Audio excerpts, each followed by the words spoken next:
In the glittering suburb of Borrowdale, Harare, where mansions hide behind high walls and imported cars gleam in every driveway, stood the Chigumbu residence, a white palace that seemed to shout, "We have arrived," to anyone who passed by.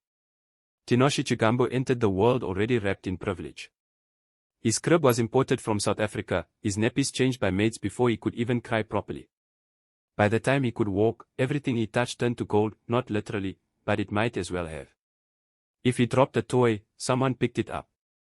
If he wanted ice cream at midnight, someone drove to the 24-hour shop. If he raised his voice, the whole house jumped. Now 16 and in Form 4 at one of Harare's most expensive private schools, Tinashe had perfected the art of command. "Bring my blazer, properly ironed this time," he barked at the youngest maid one morning. She scurried away, head bowed. Minutes later the blazer arrived slightly creased. Tinashe threw it on the floor. "Useless. Call your sister, I want it done right." At school he was untouchable. Teachers dreaded calling his name. Parents of other students whispered, "That's the Chigumbu boy, money talks louder than manners there." He arrived in the principal's Mercedes whenever he felt like it, sometimes hours late, strolling past prefects like they were invisible. In class he scrolled Instagram under the desk, laughed loudly at memes, and answered questions with "I forgot" for a shrug. His report card showed straight Ds and Es, but the school never dared suspend him. His father donated generously to the chapel fund. Back home the pattern continued. Visitors, business associates, church elders, distant relatives, always left with tight smiles after Tinashe interrupted conversations, rolled his eyes, or openly mocked their village accents. One Saturday afternoon a respected war veteran and family friend came to discuss old times with Mr. Chigumbu. The man sat in the lounge, proudly wearing his liberation medals. Tinashe walked in, saw the medals, and snorted. "Those old things. You still wearing museum pieces?" The room froze. The veteran's face darkened. Mr. Chigumbu's voice cracked like dry thunder. "Tinashe. Out. Now." That night the house was quieter than a graveyard. Mr. and Mrs. Chigumbu sat in their bedroom, faces buried in their hands. "We created a monster," Mrs. Chigumbu whispered. "We gave him everything, except boundaries," her husband replied. They knew what had to be done. But saying it out loud felt like signing a death warrant for the boy they still remembered as the laughing toddler who once ran to them with open arms.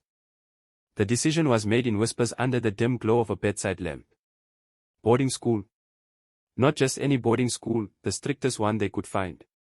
Mberengwa Secondary School, tucked deep in the rural heart of Midlands Province, a place where children from wealthy families were sent when city life had spoiled them beyond repair.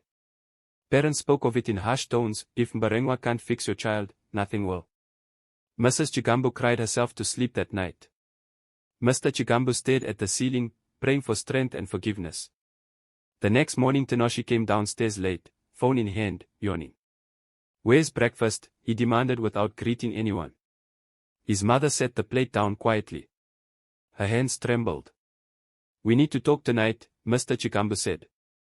Tinashe rolled his eyes. "Whatever." That evening the lounge felt like a courtroom.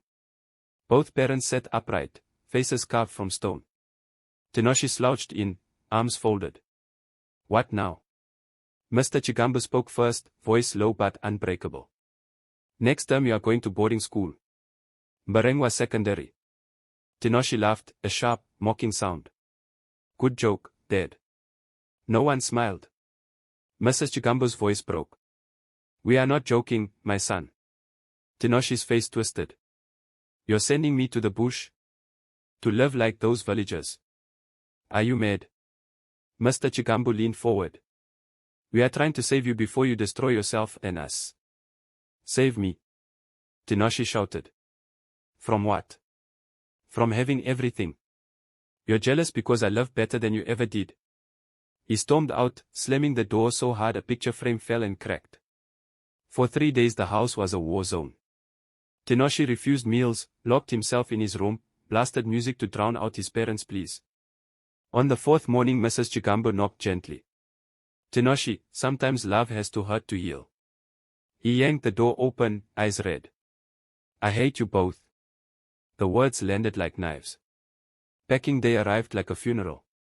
Tinashe threw clothes into bags carelessly, muttering curses. At dawn the driver loaded the luggage. Tinashe climbed into the back seat without looking at his parents. Mrs. Chigumbu reached through the window to touch his cheek. He jerked away. As the car pulled out of the gate, she collapsed into her husband's arms, sobbing. The journey took 8 long hours. Tar roads gave way to gravel, then to dusty red tracks. Maize fields stretched endlessly. Goats wandered across the path. Tinashe stared out the window, arms crossed, refusing to speak. When they finally reached Mberengwa Secondary School, the contrast hit like cold water. No high walls. No electric gates. Simple brick buildings under tin roofs. Students in faded green uniforms marched in perfect silence. A tall man in a neat short-sleeved shirt waited at the entrance, Mr. Mapfumi, the legendary housemaster. "Welcome, Tinashe Chigumbu," he said calmly. "Take your bags. Follow me." Tinashe looked around for someone to carry them. No one moved. He dragged the heavy suitcases across the compound, sweating in minutes. Other boys watched silently, some with pity, some with amusement. Inside the dormitory, rows of iron beds, thin mattresses, 1 blanket each. Shoes lined up like soldiers under every bed.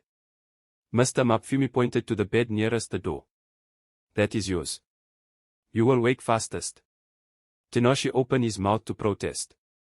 Mr. Mapfumi's eyes met his, steady, unblinking. The words died in Tinashe's throat. That first night the 5 a.m. bell felt like torture. Boys rose instantly, made beds in seconds, fetched water from the borehole. Tinashe stayed under the blanket. A prefect yanked it off. "Move. Now." He refused. By evening he was on punishment roster, sweep the entire quadrangle at sunset, miss supper. He cried that night, quiet, angry tears into his thin pillow. For the first time in his life, no one came to comfort him. Weeks blurred into months of relentless routine.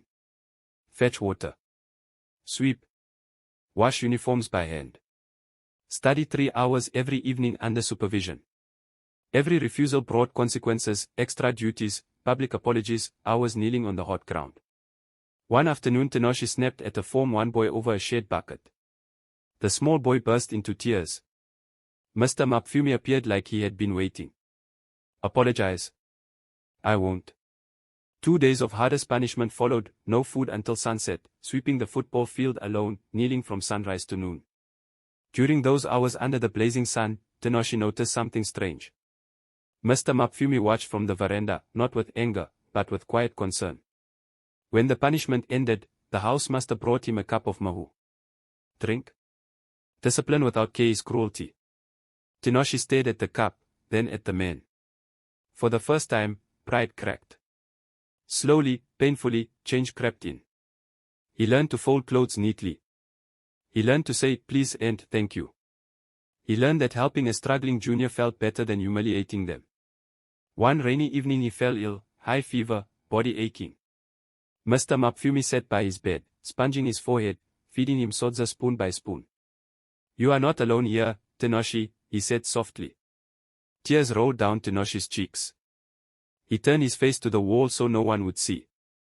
3 years later Tinashe graduated, top 10 in his class, prefect, recipient of the Most Improved Character Award. When his parents arrived, they barely recognized the tall, calm young man who walked toward them carrying his own suitcase. "Good afternoon, Baba." "Good afternoon, Mai," he said quietly, voice steady. Mrs. Chigumbu burst into tears and threw her arms around him. Mr. Chigumbu gripped his shoulder, eyes shining. "My son." Back in Borrowdale the change was visible in every small act. He greeted the maids by name. He helped wash dishes. When a new house girl dropped a plate, he picked up the pieces gently. "It's okay. Are you hurt?" She stared in disbelief. Many years later Tinashe returned to Mberengwa Secondary, not as a student, but as guest speaker. Mr. Mapfumi, hair now silver, walked slowly to meet him. "You came back." "How could I not, sir? You gave me my life back." Mr. Mapfumi smiled. "No. You chose to take it." That evening Tinashe stood before hundreds of wide-eyed students. "I was once the boy who shamed his parents. I thought respect was something people owed me. I was wrong. Discipline is not chains, it is wings. Humility is not weakness, it is strength. And sometimes the greatest gift is the one that hurts the most. The hall exploded in applause. As he left the stage, Tinashe looked back at the red soil, the simple buildings, the boys lining up in silence. He felt peace, deep, unshakable peace. And somewhere in the crowd, a proud, angry boy listened, and wondered if change was possible for him too. Because the old Zimbabwean wisdom still holds true. A tree that grows tall without deep roots will fall in the first storm. But a tree that bends, learns, and grows strong will stand forever.